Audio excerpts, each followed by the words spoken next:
அனைவருக்கும் வணக்கம். சற்று முன் வங்கக்கடலில் புதிய காற்றழுத்த தாழ்வு பகுதி உருவாக உள்ளதால் இன்று முதல் 5 நாட்களுக்கு மே மாதம் 16ஆம் தேதி வரை தமிழகத்தில் கனமழை வெளுத்து வாங்கும் எனவும், இதன் காரணமாக நாளை எந்தெந்த மாவட்ட பள்ளி மற்றும் கல்லூரிகளுக்கெல்லாம் விடுமுறை அளிக்கப்பட வாய்ப்புள்ளது என்பதை பற்றியும் வானிலை ஆய்வு மையம் அறிக்கை ஒன்றை வெளியிட்டுள்ளது. இது குறித்து விரிவாக தெரிஞ்சுக்கணும்னா இந்த வீடியோவை கடைசி வரைக்கும் ஸ்கிப் பண்ணாமல் முழுமையாக பாருங்கள். இந்த வீடியோக்குள்ளே போகிறதுக்கு முன்னாடி இந்த வீடியோக்கு ஒரு லைக் பட்டனை ப்ரெஸ் பண்ணிடுங்க. நீங்கள் இது வரைக்கும் என்னோட சேனலை சப்ஸ்கிரைப் பண்ணாமல் இருந்தீங்கன்னா மறக்காமல் சப்ஸ்கிரைப் பண்ணிக்கோங்க. கூடவே அந்த பெல் சிம்லையும் மறக்காமல் கிளிக் பண்ணிக்கோங்க. சரி, வாங்க இப்போ நாம் வீடியோக்குள்ளே போகலாம். வானிலை ஆய்வு மையம் வெளியிட்டுள்ள அறிக்கையில் கூறியிருப்பது என்னவென்றால், மன்னார் வளைகுடா மற்றும் அதனை ஒட்டிய இலங்கை பகுதிகளில் மேல் ஒரு வளிமண்டல சுழற்சியானது சுமார் 5.8 கிலோமீட்டர் உயரம் வரை நிலவுகிறது. இதன் காரணமாக ஒரு குறைந்த காற்றழுத்த தாழ்வு பகுதி தென்மேற்கு வங்கக்கடல் பகுதிகளில் உருவாகியுள்ளது. மேலும் 1 கிலோமீட்டர் உயரத்தில் வடக்கு உள் கர்நாடகா முதல் மன்னார் வளைகுடா மற்றும் அதனை ஒட்டிய இலங்கை பகுதிகளில் மேல் நிலவும் வளிமண்டல சுழற்சி வரை தெற்கு உள் கர்நாடகா மற்றும் தமிழகம் வழியாக ஒரு வளிமண்டல காற்றழுத்த தாழ்வு பாதை நிலவுகிறது. இவற்றின் காரணமாக தமிழகத்தில் வரும் 16ஆம் தேதி வரை கனமழை தொடரும் எனவும் வானிலை ஆய்வு மையம் கணித்துள்ளது. அதன்படி இன்று 11ஆம் தேதி தமிழகத்தில் ஒரு சில இடங்களிலும் புதுவை மற்றும் காரைக்கால் பகுதிகளிலும் இடியுடன் கூடிய லேசான முதல் மிதமான மழை பெய்யக்கூடும்.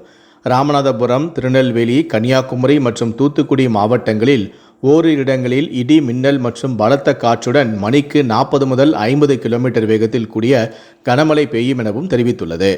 நாளை 12ஆம் தேதி அன்று தமிழகத்தில் ஒரு சில இடங்களிலும் புதுவை மற்றும் காரைக்கால் பகுதிகளிலும் இடியுடன் கூடிய லேசான முதல் மிதமான மழை பெய்யக்கூடும்.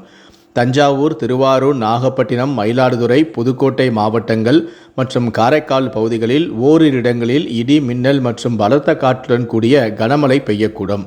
வரும் 13ஆம் தேதியன்று தமிழகத்தில் ஓரிரு இடங்களிலும் புதுவை மற்றும் காரைக்கால் பகுதிகளிலும் இடியுடன் கூடிய லேசான முதல் மிதமான மழை பெய்யக்கூடும். நீலகிரி, கோவை, ஈரோடு, தஞ்சாவூர், திருவாரூர், நாகப்பட்டினம், மயிலாடுதுறை, புதுக்கோட்டை மாவட்டங்கள் மற்றும் காரைக்கால் பகுதிகளில் ஓரிரு இடங்களில் இடி, மின்னல் மற்றும் பலத்த காற்றுடன் கூடிய கனமழை பெய்யக்கூடும். மே மாதம் 14ஆம் தேதியன்று தமிழகத்தில் ஒரு சில இடங்களிலும் புதுவை மற்றும் காரைக்கால் பகுதிகளிலும் இடியுடன் கூடிய லேசான முதல் மிதமான மழை பெய்யக்கூடும். நீலகிரி, கோவை, ஈரோடு, திருப்பூர், தஞ்சாவூர், திருவாரூர், நாகப்பட்டினம், மயிலாடுதுறை, புதுக்கோட்டை மாவட்டங்கள் மற்றும் காரைக்கால் பகுதிகளில் ஓரிரு இடங்களில் இடி, மின்னல் மற்றும் பலத்த காற்றுடன் கூடிய கனமழை பெய்யக்கூடும் என தெரிவித்துள்ளது. சென்னை மற்றும் புறநகர் பகுதிகளை பொறுத்தவரை இன்று வானம் ஓரளவு மேகமூட்டத்துடன் காணப்படும் எனவும், நகரின் ஒரு சில பகுதிகளில் இடியுடன் கூடிய லேசான முதல் மிதமான மழை பெய்ய வாய்ப்புள்ளது எனவும், மேகமூட்டம் காரணமாக வெயிலின் தாக்கம் சற்றே குறைந்து குளிர்ச்சியான சூழல் நிலவவும் வாய்ப்புள்ளது. மே மாதம் 14ஆம் தேதி வரை தமிழ்நாடு மற்றும் புதுச்சேரியில் அதிகபட்ச வெப்பநிலையானது இயல்பை விட 2 முதல் 3 டிகிரி செல்சியஸ் வரை குறையக்கூடும் எனவும் கூறப்பட்டுள்ளது. இதனால் மாநிலத்தின் பல பகுதிகளில் வெப்பத்தின் தாக்கம் குறைந்து சற்று குளிர்ச்சியான சூழல் நிலவலாம் என்றும் எதிர்பார்க்கப்படுகிறது.